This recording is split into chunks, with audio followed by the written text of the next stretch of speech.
Malda medical college হাসপাতালে আরজি করে চিকিৎসক খুনের ঘটনার জুনিয়র চিকিৎসকদের প্রতিবাদ মঞ্চে আসেন রাজ্যের সেচ ও উত্তরবঙ্গ উন্নয়ন মন্ত্রী সাবিনা ইয়াসমিন। রবিবার ধর্ণা মঞ্চে এসে তিনি জানান, আমি একজন মহিলা হয়ে ঘটনাকে আমি সাপোর্ট করতে পারি না। আমিও দুই কন্যা সন্তানের মা।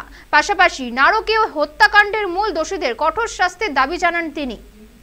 আমরা চাই সিবিআই তাড়াতাড়ি তদন্ত শেষ করে দিয়ে প্রকৃত তথ্য কি সেটা পাবলিকের কাছে তুলে ধরুন এবং যারা অপরাধী তাদের ফাঁসি হোক।